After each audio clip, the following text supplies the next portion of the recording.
Salud, desde San Juan, Argentina, en el living de mi casa, con los gatos buscando una liguita debajo de la bicicleta y la cerveza robusta como pensamiento científico, les habla Gabriel Paravano, el epistemólogo ebrio, hablando en crudo porque la filosofía de la ciencia es cruda. Este es el único podcast, primero de epistemología y segundo, el que dura el tiempo justo en que usted tarda en tomarse una pinta. En este encuentro tenemos la segunda parte del especial de Harding, que habla sobre ciencia y feminismo. Ahora vamos a hablar sobre las epistemologías feministas del punto de vista. Vamos a eso.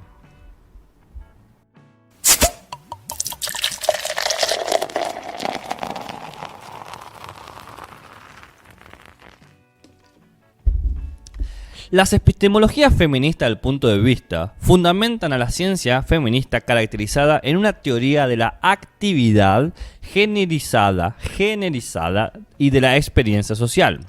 De manera simultánea privilegian epistémicamente a las mujeres o feministas y afirman también que trascienden dicotomías típicas de la visión del mundo ilustrado, como la burguesía y la ciencia. Es útil pensar en las epistemologías del punto de vista como las apelaciones al empirismo feminista, en cuanto a proyectos de ciencia sucesora. En sentidos significativos, lo que tratan de hacer es reconstruir los objetivos originales de la ciencia moderna, en contraste al postmodernismo feminista que se opone de forma más directa a estos objetivos. Un observador de estos argumentos puede descubrir 5 razones diferentes, aunque relacionadas, que ofrecen para explicar por qué la investigación desde una perspectiva feminista puede aportar ideas sobre la naturaleza y la vida social que no son posibles desde la perspectiva de la actividad y la experiencia típica de los hombres. Harding se va a ocupar de relacionar o señalar estas razones. Empecemos por el principio.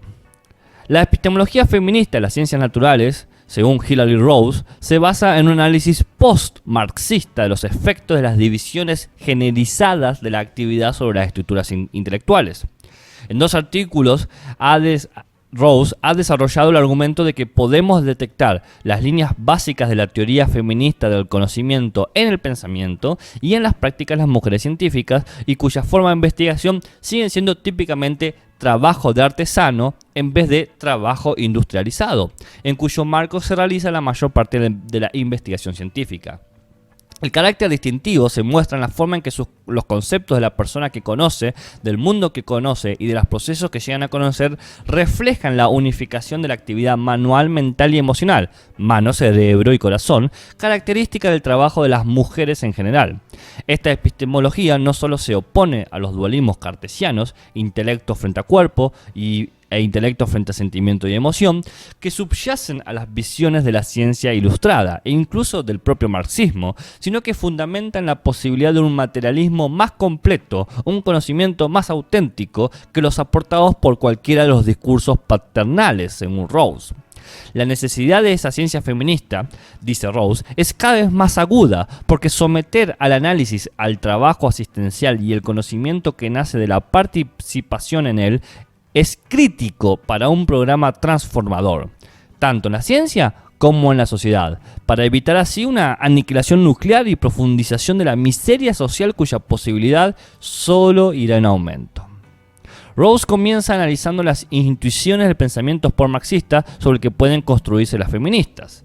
En consonancia, Jean Rethel consideraba que las abstracciones mistificadoras de la ciencia burguesa eran el resultado de la separación del trabajo manual del trabajo mental en la producción capitalista.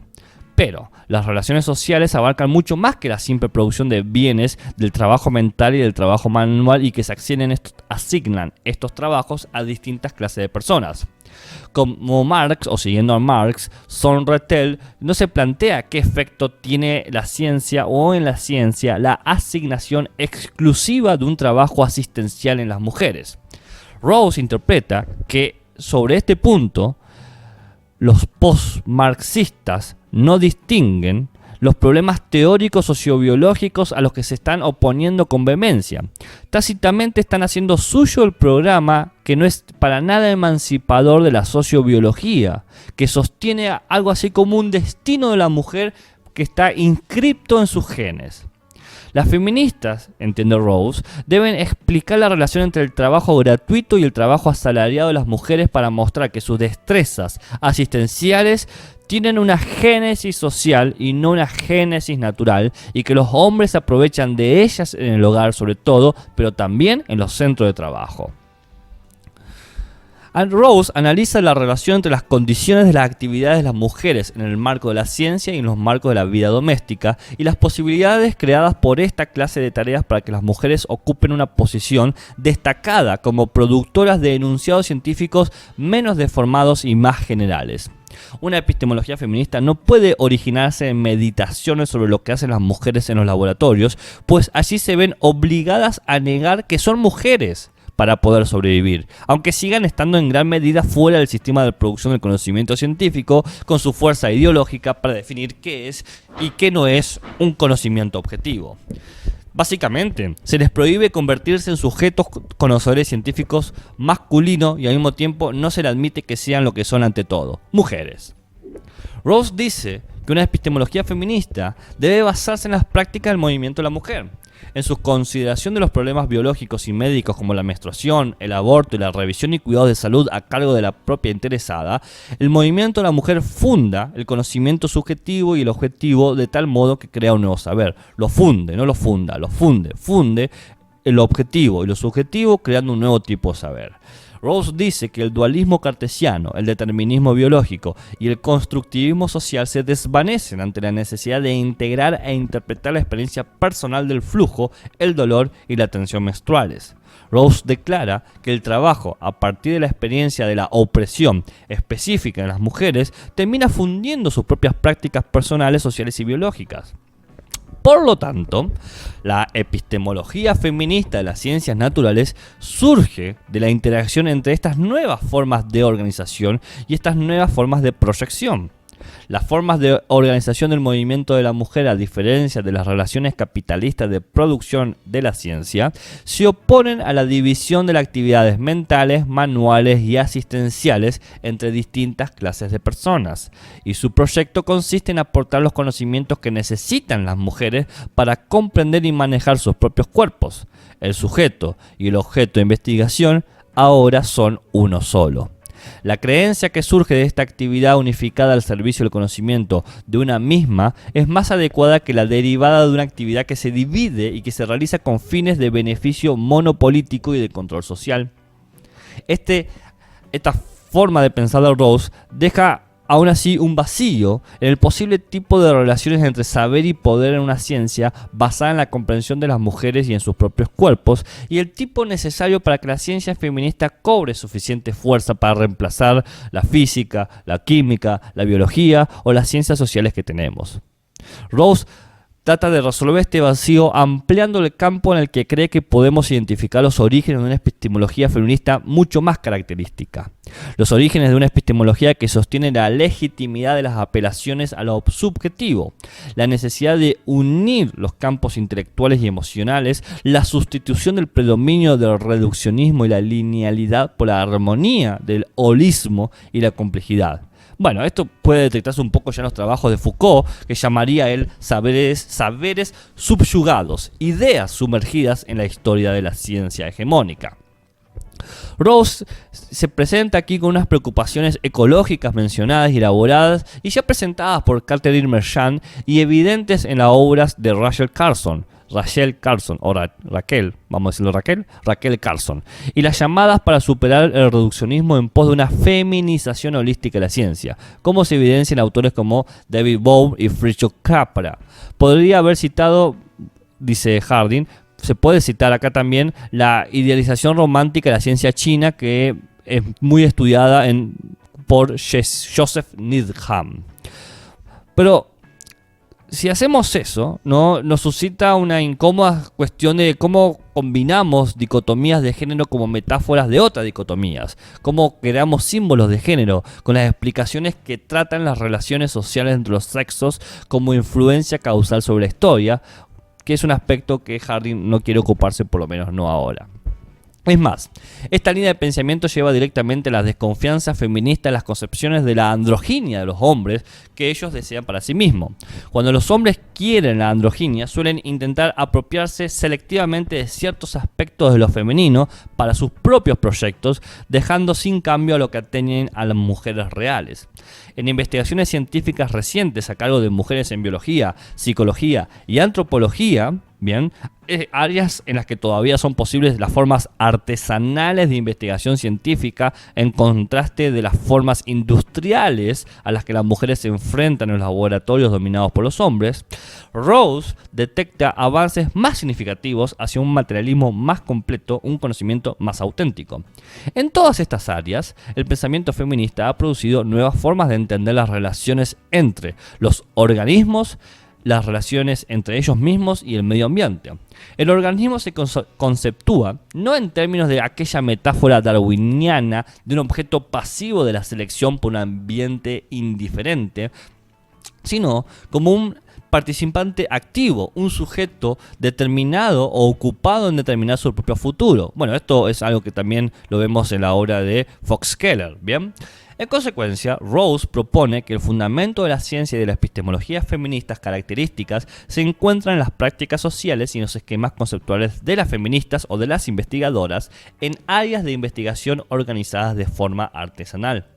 Ahí, las concepciones de la naturaleza y de las relaciones sociales de las mujeres creadas socialmente pueden producir nuevas ideas que lleven consigo posibilidades emancipadoras para la especie.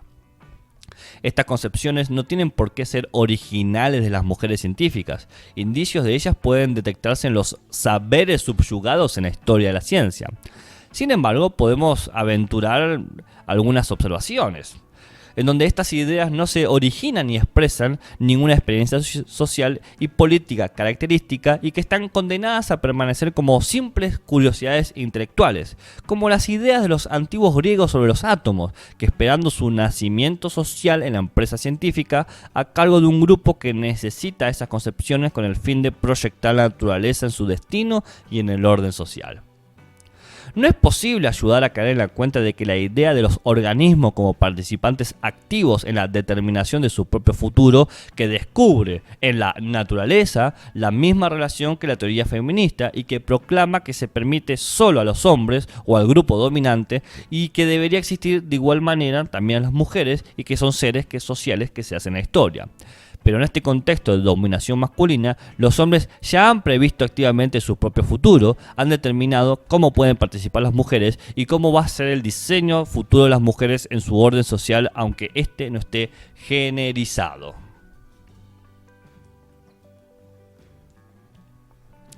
Estén de acuerdo o no con la postura de Rose, esta conclusión termina afirmando que los orígenes de una epistemología feminista para una ciencia sucesora está en la concepción de que las personas que conoce, de los procesos de conocimiento y el mundo que se conoce son evidentes en la investigación científica y que tienen que resolverse de una manera esencial.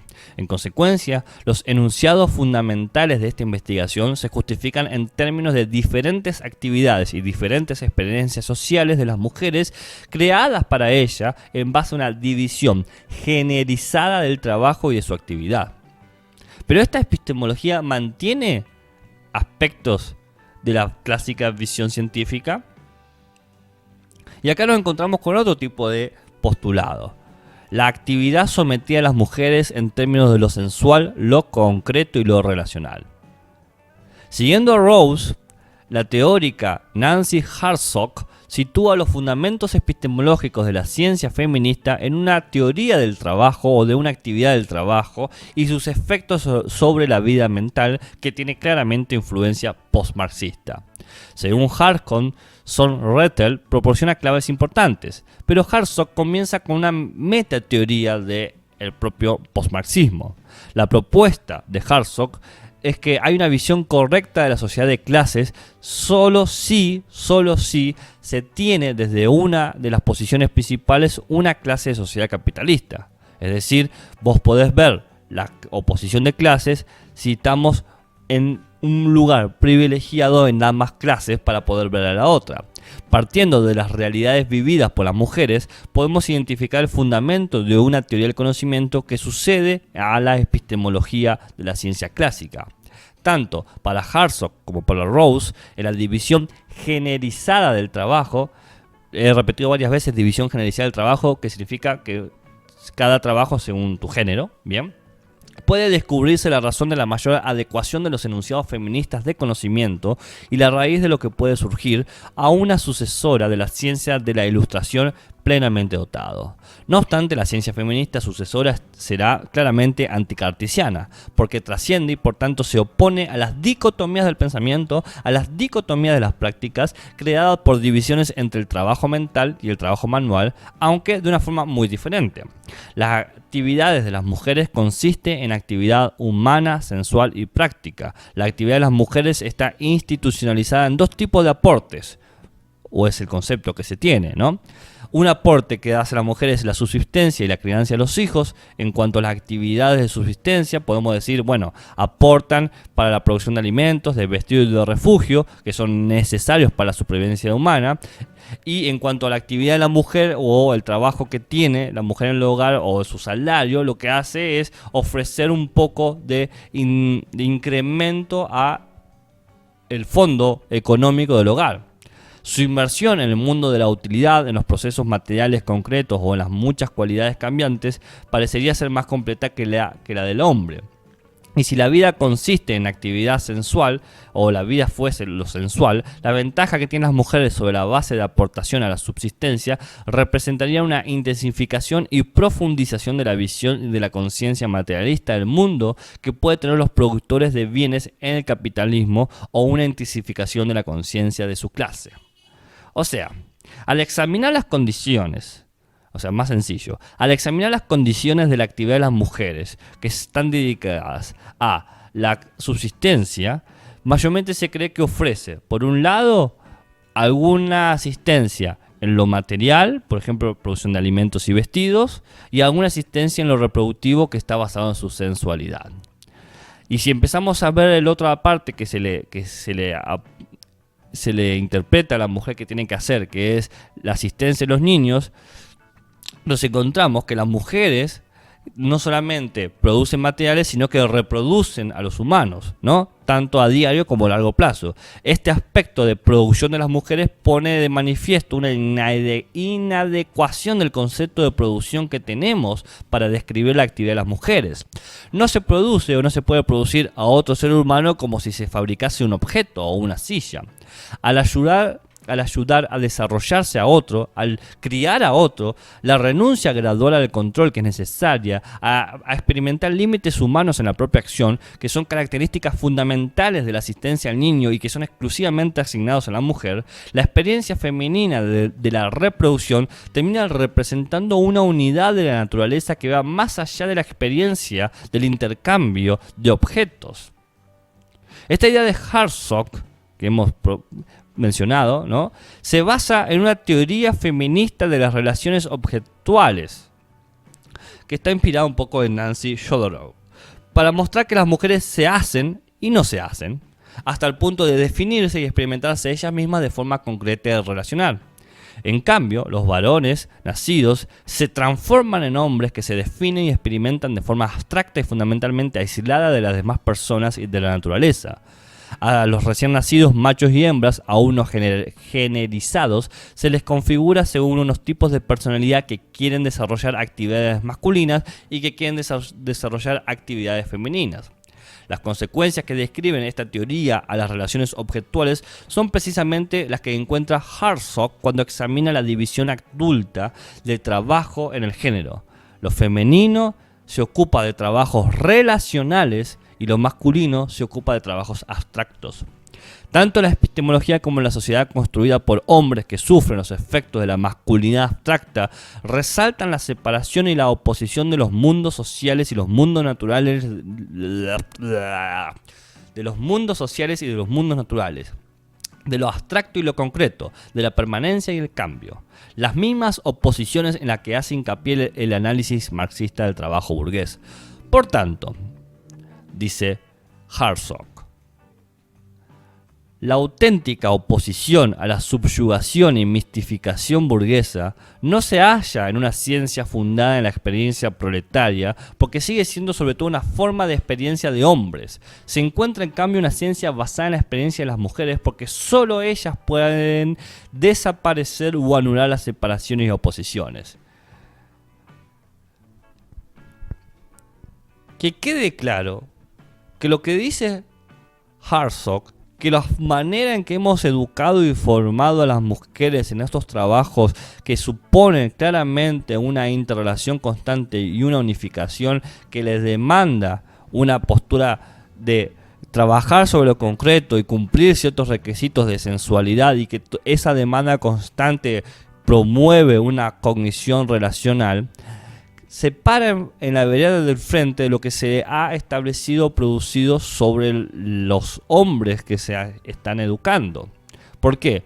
Porque se les pide o se les demanda una labor o un desarrollo del conocimiento siempre más abstracto, más aislado y más separado, conduciendo por lo tanto a que se establezca un modelo de ciencia que, si uno quiere cambiarlo y busca una ciencia mucho más holista, una ciencia mucho más sistemática, una ciencia más integralista, tiene que retomar estos puntos de vista que tienen las mujeres que históricamente se han constituido sobre ellas.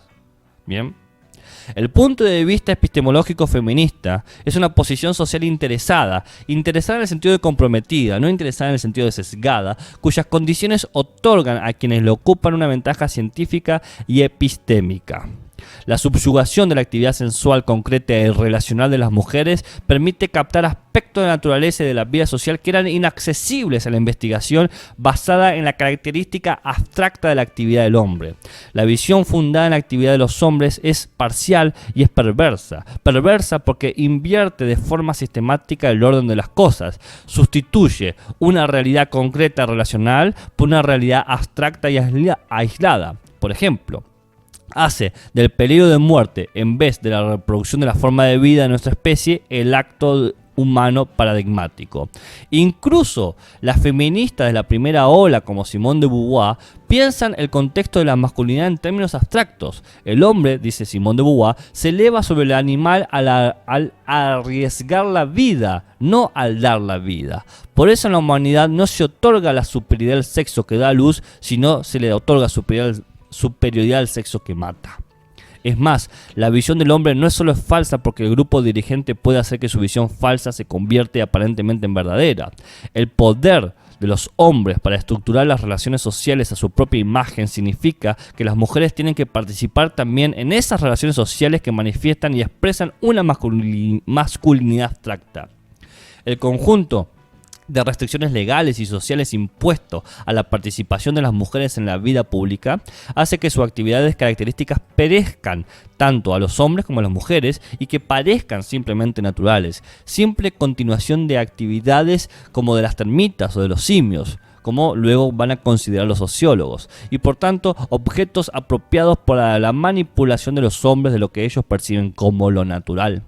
La restricción de las oportunidades de educación formal e informal para las mujeres hacen que parezcan que éstas son incapaces de comprender el mundo en el que se mueven los hombres y que se considere adecuado obligarles a tratar a ese mundo en términos de los hombres. La visión que tienen las mujeres merece que se luche por ella y representa un logro que requiera tanto una ciencia que pueda mirar bajo la superficie de las relaciones sociales en las que se ven obligadas a participar, como una educación que solo puede surgir de la lucha para cambiar esas relaciones. La adopción de este punto de vista es fundamentalmente un acto moral y político de compromiso para comprender el mundo desde una perspectiva de los sometidos, desde una perspectiva de los sometidos en el plano social. No se trata de compromisos epistemológicos y políticos con un género que se conviertan contra compromisos del otro, sino un compromiso con la trascendencia del género mediante la eliminación del concepto, un compromiso que es social, político e intelectual. Hartsock, para terminar, Hartsock va a sostener que las divisiones de trabajo más intensas que las señaladas por Marx crean un poder político dominador cuya perversidad se alían con unos enunciados de conocimientos perversos. En consecuencia, Una ciencia que genere a partir de la trascendencia, de la transformación de las divisiones y de sus correspondientes dualismos, constituirá una fuerza poderosa para la eliminación de un poder. Hartog dice que el concepto de poder fundamentalmente en la historia de la teoría política es un concepto útil, y contra el poder como dominación con los otros, el pensamiento y las prácticas de organización feministas expresan una nueva posibilidad de un poder como provisión de energía para los otros, así como para el propio yo, y de potenciación recíproca. Harding cree que esta idea de poder que presenta Hartog y del tipo de saber con el que puede aliarse permite eliminar una paradoja aparente en la adopción de una ciencia sucesora de la ciencia moderna y que se ponga en sintonía con las tendencias postmodernas. Solo, dice Harding, podemos insistir en una filosofía centrada en la epistemología si la vigilancia al pensamiento que lleva consigo esta epistemología es también un proyecto recíproco con el objetivo de eliminar el tipo de poder dominador que hace necesaria la vigilancia al pensamiento. Es decir, una epistemología que sea un proyecto de transición hasta que nos transformemos en una cultura incompatible con la dominación y por lo tanto en personas cuyo pensamiento no necesite vigilancia.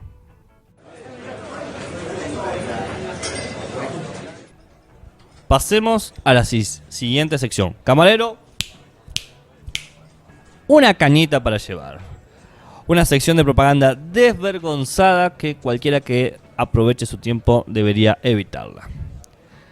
Estamos basando esta serie de episodios en el famoso libro Harding, Ciencia y Feminismo, alto libro, súper recomendable. Pueden escuchar el podcast en cualquier servicio de podcast, Spotify, Google Podcast, Drizzle, no sé por dónde más, YouTube también, y pueden encontrarme en muchas redes sociales, en la red social 1, la 2 y la 3, ¿no? Y en la 4 también. Siempre como el epistemólogo ebrio. Salud y buenas ciencias.